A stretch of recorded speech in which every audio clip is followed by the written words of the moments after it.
os recursos financeiros de anos anteriores acumulados nas contas específicas que cuidam esses dispositivos sejam adicionalmente transferidos para as contas individuais das candidatas no financiamento de suas campanhas eleitorais.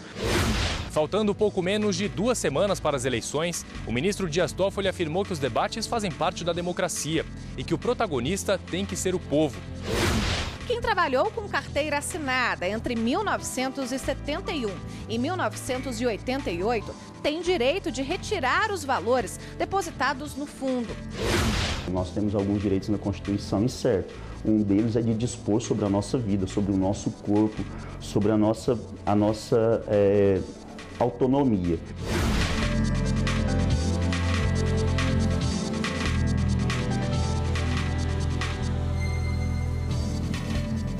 Olá, boa noite. Boa noite. Quinta-feira é dia de sessão plenária no Supremo Tribunal Federal. Os ministros começaram a julgar hoje recursos sobre a regra que determina que os partidos políticos devem destinar 30% dos recursos do fundo partidário para candidaturas de mulheres. Repórter Carla Lucena acompanhou a sessão e tem os detalhes para a gente. Oi, Carla. Boa noite.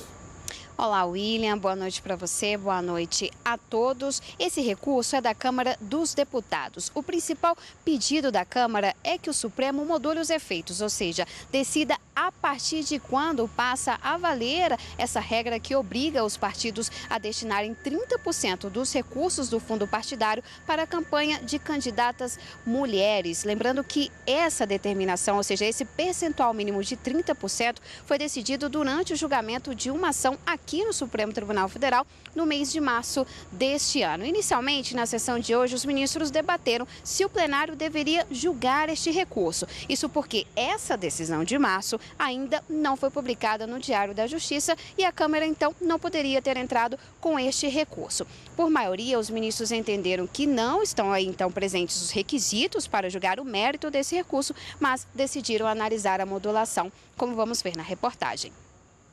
Até o momento, 7 ministros votaram para que a decisão sobre os 30% dos recursos do fundo partidário destinado a campanhas eleitorais de mulheres possam valer para as eleições deste ano. Os partidos teriam, então, que repassar as verbas residuais de anos anteriores. Os recursos financeiros de anos anteriores acumulados nas contas específicas que cuidam esses dispositivos sejam adicionalmente transferidos para as contas individuais das candidatas no financiamento de suas campanhas eleitorais no pleito geral de 2018. Ou seja, proponho assentar a compreensão de que os recursos devam ir integralmente para as campanhas femininas, como já fazia parte da reflexão do eminente ministro Luiz Roberto Barroso. Não há o prejuízo dos 30% e o que a Câmara pedia, e agora foi de ofício também aderido pelo ministro Fachin, foi exatamente todos aqueles valores que ficaram depositados já relacionados a isso e ainda não eram distribuídos, que agora possam ser distribuídos.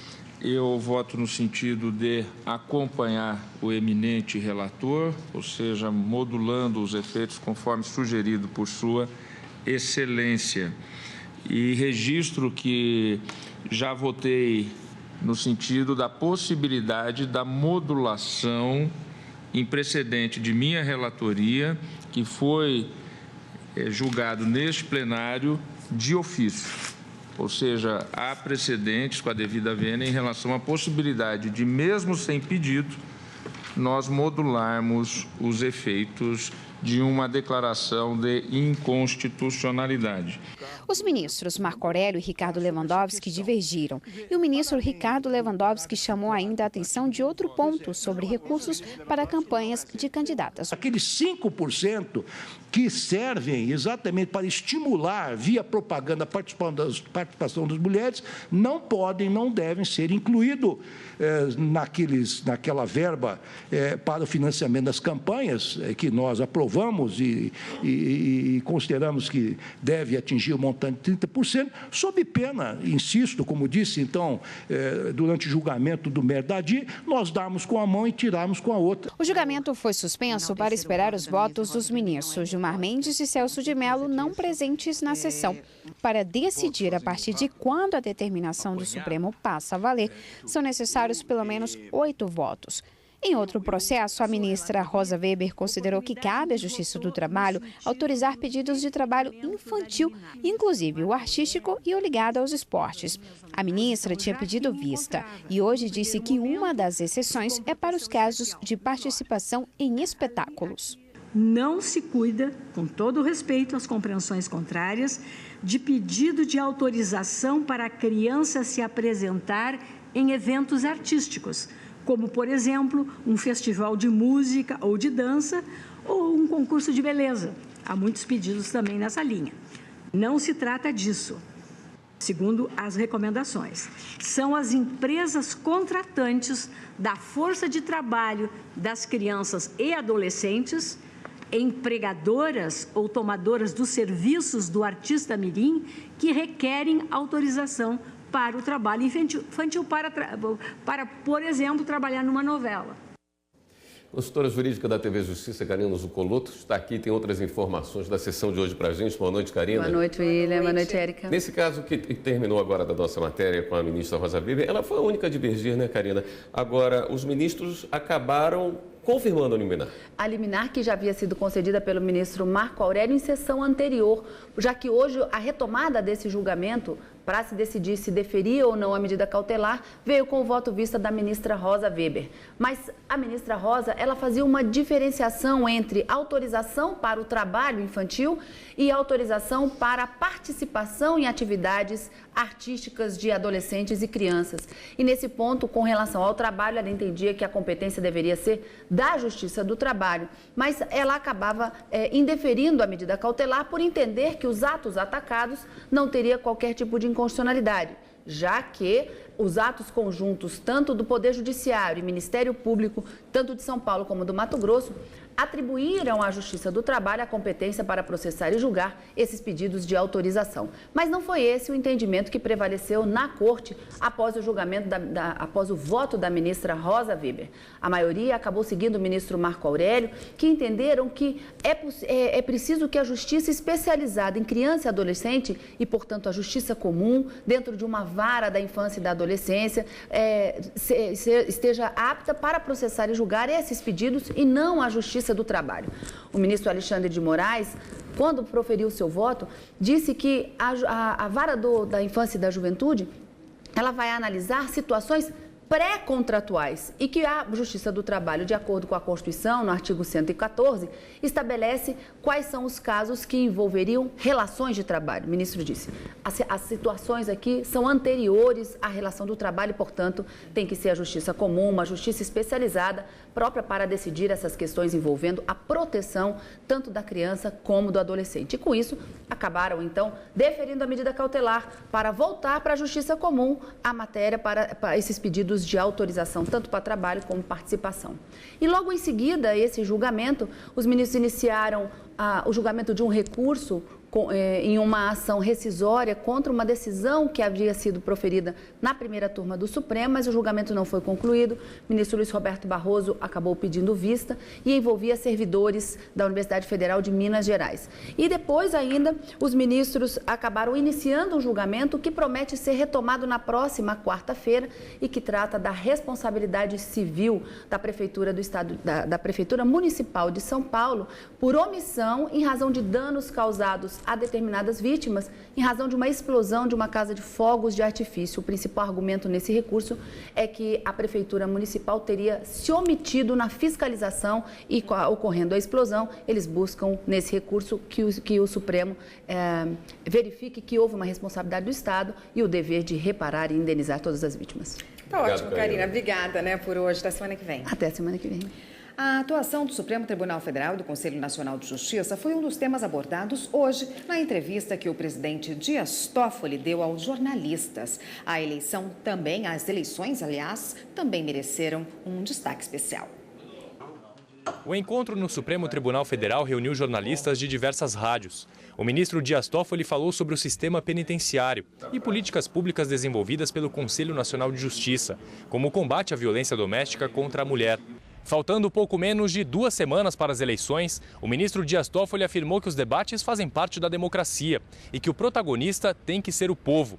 No mês que vem, a Constituição Federal completa 30 anos. Uma sessão solene vai marcar a data.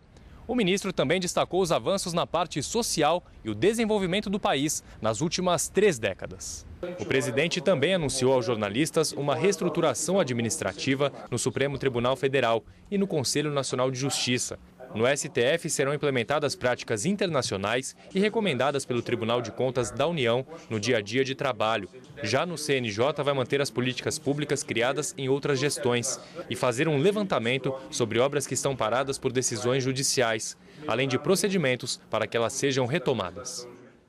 A atuação criminal do Ministério Público Brasileiro foi um dos temas debatidos hoje na Procuradoria-Geral da República em Brasília, durante um evento sobre o papel que o MPF tem representado no Brasil após a Constituição de 88. Durante o encontro, foi lançado o livro digital Desafios Contemporâneos do Sistema Acusatório. Com base em experiências de outros países, a publicação traz análise de procuradores da República sobre os desafios nos processos criminais no Brasil.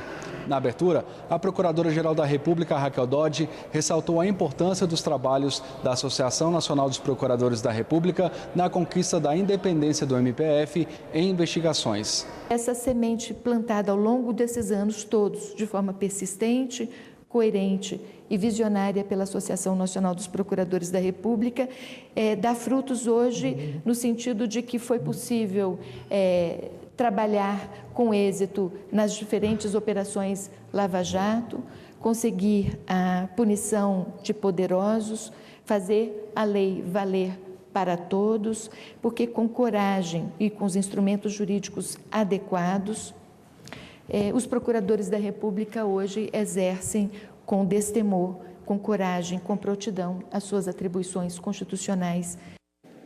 E você vai ver a seguir que amanhã termina o prazo para sacar o PIS. Quem trabalhou com carteira assinada entre 1971 e 1988 tem direito de retirar os valores depositados no fundo.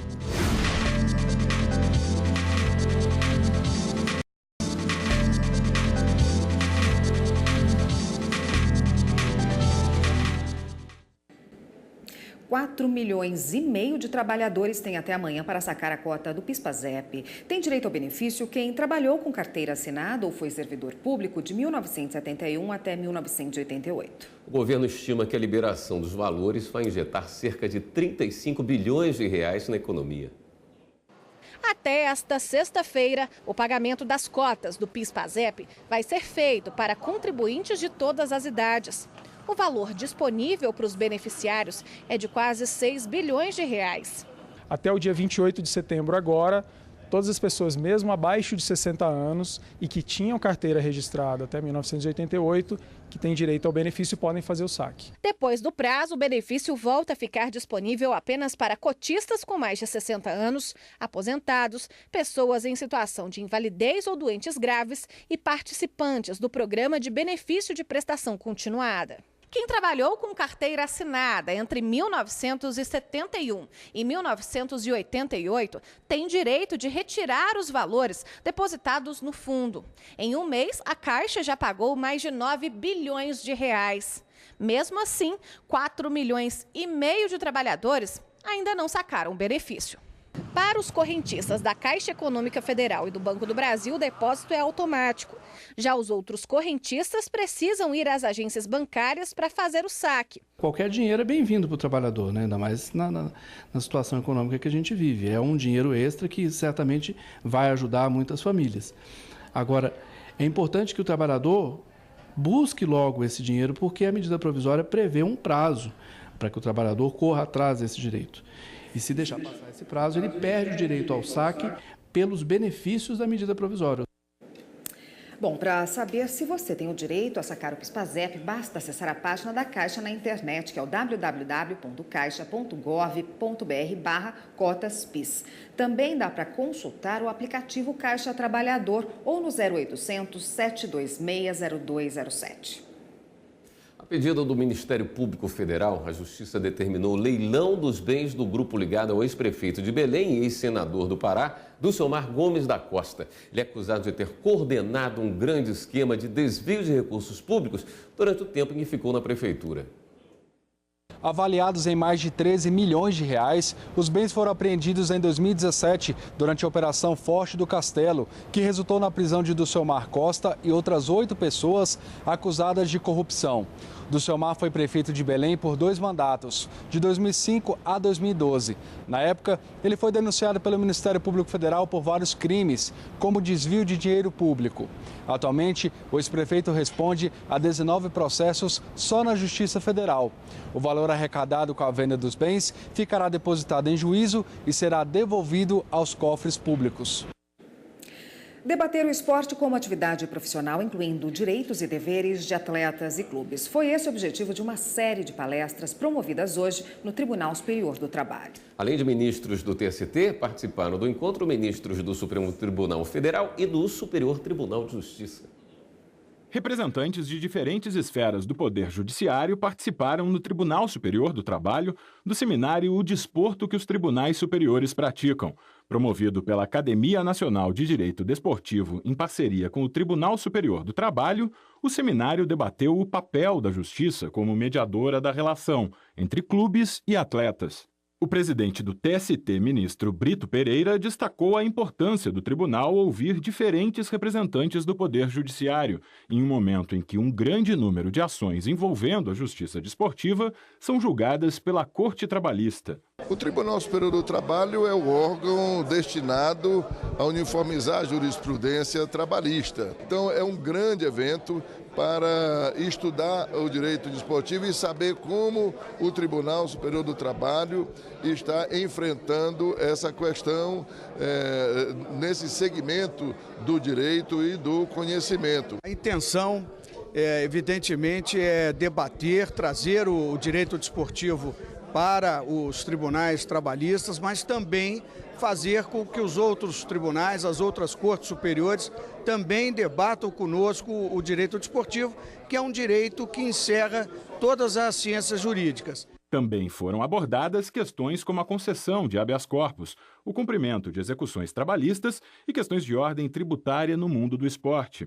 A abertura oficial do encontro contou com a presença do presidente do Supremo Tribunal Federal, ministro Dias Toffoli. Palestrante da mesa de abertura, o ministro Gilmar Mendes, do STF, destacou a autonomia do direito desportivo garantida pela Constituição de 1988 e, posteriormente, com os direitos garantidos aos atletas a partir da Lei Pelé. Acho que é extremamente importante que nós tratemos disso do ponto de vista profissional, porque o futebol se profissionalizou, né, e outros esportes também tendem a isso. Não é? Ao mesmo tempo também que a legislação seja condizente com a realidade internacional. O programa Link CNJ desta semana tem uma entrevista especial do juiz Luiz Lanfredi, coordenador do Departamento de Monitoramento e Fiscalização do Sistema Carcerário do CNJ. Ele fala das estratégias do Conselho para melhorar o sistema. A Ordem dos Advogados do Brasil e o Conselho Nacional de Justiça discutem a importância da mediação para dar mais agilidade à justiça. O conselheiro Henrique Ávila é reconduzido ao cargo no CNJ. Você vai ver ainda as notícias do Conselho Nacional de Justiça e dos tribunais pelo Brasil. O Link CNJ vai ao ar hoje, às 9h30 da noite, aqui na TV Justiça. E daqui a pouco, o Dia Nacional da Doação de Órgãos. Nós temos alguns direitos na Constituição, e certo. Um deles é de dispor sobre a nossa vida, sobre o nosso corpo, sobre a nossa autonomia.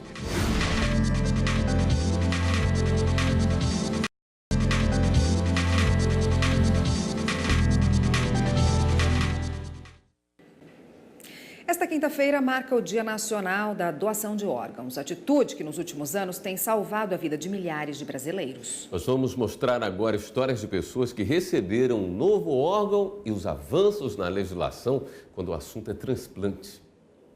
Álvaro e Elaine, em comum uma história de luta pela vida e transplantes que marcaram um recomeço. O aposentado precisou de um rim em 1988 e encontrou no pai o doador. A Elaine precisou de um novo coração depois de saber que estava com a doença de Chagas, que provoca insuficiência cardíaca. Conseguiu o órgão em 2015. Hoje leva uma vida normal. Você estando em prioridade nacional, é o primeiro órgão do Brasil, independente do lugar que seja. Ele fosse compatível, ele viria para mim.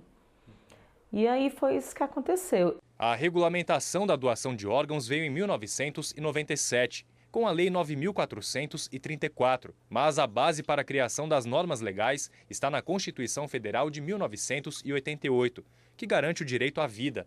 A legislação criou o Sistema Nacional de Transplantes, os comitês estaduais e distritais e deu segurança aos doadores. Com a Constituição, com as garantias estabelecidas pela própria Constituição, a principal delas o direito à vida, aí sim nós tivemos a regulamentação do serviço de transplante, em 1997, com regulamentação pós em 2017, e tivemos a criação também do SNT, o Serviço Nacional de Transplante, o responsável, o órgão do Ministério da Saúde, responsável por estar regulamentando, estabelecendo e criando comitês estaduais e municipais, distritais, no caso do Distrito Federal, para que esse serviço ele seja regulado, fiscalizado e implementado de forma a acessar a toda a população brasileira. Um dos hospitais com maior número absoluto de transplantes no país é o Instituto de Cardiologia de Brasília. A médica superintendente do hospital destaca os avanços na lei e a evolução logística. Hoje, a Força Aérea Brasileira disponibiliza aviões para fazer o transporte de órgãos em todo o território nacional. Segundo ela, 40% dos transplantes feitos no Instituto são de órgãos que vêm de outros estados. Hoje, com a logística do transporte aéreo, a gente consegue captar muito a distância e a gente pode considerar que aproximadamente 40% dos transplantes que a gente realiza em Brasília foram captação à distância. Então, para nós isso é extremamente significativo. Mas para o advogado há um ponto que ainda merece atenção. Segundo ele, a vontade dos doadores precisa ser respeitada para atender as pessoas que estão na fila de espera por um órgão. Nós temos alguns direitos na Constituição, e certo. Um deles é de dispor sobre a nossa vida, sobre o nosso corpo, sobre a nossa autonomia. Então, eu acho que essa autonomia também ela deveria ser respeitada pós-morte e como uma forma de desburocratização e abrir a possibilidade de maior quantidade de doadores. O Tribunal Superior Eleitoral recebeu hoje uma comitiva da Indonésia que veio conhecer os detalhes do nosso processo eleitoral. Olhos atentos, câmeras a postos e muitas perguntas. Parlamentares e assessores, acompanhados de jornalistas da Indonésia, tiraram dúvidas sobre logística, segurança, custos e tudo o que envolve uma votação informatizada como a existente no Brasil. O vice-presidente da Câmara de Representantes, o deputado Fahri Hamzah, afirmou ter ficado impressionado com a magnitude do sistema eleitoral brasileiro. Apesar da distância geográfica e das diferenças culturais, os dois países têm muitos aspectos em comum, a começar pelo tamanho da população. A Indonésia tem aproximadamente 250 milhões de habitantes, o Brasil, 208 milhões. São democracias representativas, adotam o presidencialismo e um modelo parecido de parlamento bicameral. Essa visita serve como troca de experiências. A Indonésia planeja substituir o voto em papel pela votação eletrônica, assim como nós fizemos há 22 anos. Em 2019, os indonésios vão às urnas escolher os parlamentares e o próximo presidente. O deputado Fahri Hamzah explicou que não há tempo hábil para implantar a votação informatizada.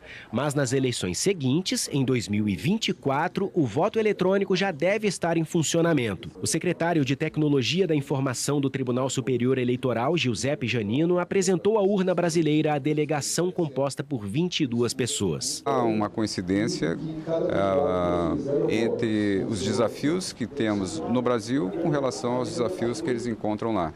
E, por outro lado, saem bastante admirados com a evolução do nosso processo eleitoral durante esses 22 anos, onde nós saímos da cédula de papel, com todos os problemas que vinham da intervenção humana, com a implementação da tecnologia. Além de conhecer o sistema brasileiro de votação eletrônica, a delegação da Indonésia acompanhou o início da sessão plenária do TSE. Registro a nossa honra com a presença da delegação da República da Indonésia, que nos visita em missão de cooperação eleitoral. Assim como tem feito há mais de 2 décadas, este Tribunal Superior permanece à disposição da comunidade internacional, em especial dos países em desenvolvimento, para intercâmbio de boas práticas e transferência de conhecimentos na área eleitoral.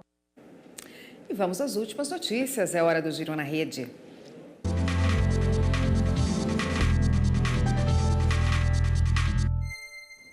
Quem está hoje na redação do Jornal da Justiça é a repórter Fernanda Porto. Oi, Fernanda, conta pra gente quais são as últimas de hoje. Boa noite.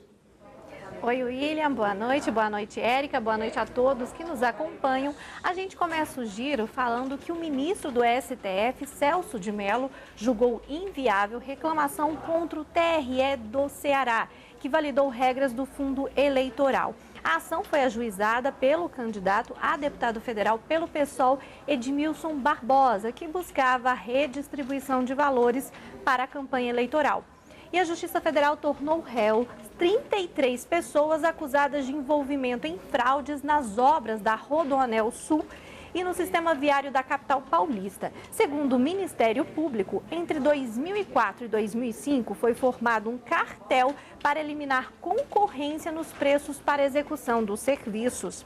E amanhã será realizada no STF audiência pública para discutir a viabilidade de transferência de controle acionário de estatais. O evento, que contará com 39 participantes, está marcado para começar a partir das 9 horas da manhã na sala de sessões da primeira turma. Você em casa, para rever alguma de nossas reportagens, é só acessar nosso canal no YouTube. Digita lá, TV Justiça Oficial. Eu volto ao estúdio. Obrigado, Fernanda. Antes de encerrar, gostaríamos de convidar você a acompanhar toda a programação da TV Justiça, site e redes sociais durante o mês de outubro. A partir da próxima segunda-feira, a comunicação do Judiciário vai contar com uma nova identidade visual em todos os campos. E tem um motivo. Os 30 anos da Constituição Federal. Pois é, na telinha, em nossos canais da internet, você vai contar com reportagens especiais, enquetes, entrevistas, participação dos telespectadores. Tudo para lembrar a importância da Carta Magna na vida do cidadão brasileiro. Olha só o que vem por aí. A Constituição Federal completa 30 anos. E durante todo o mês de outubro, você vai conhecer como ela influencia o seu dia a dia. Site, redes sociais, TV e rádio. Juntos em uma ação inédita.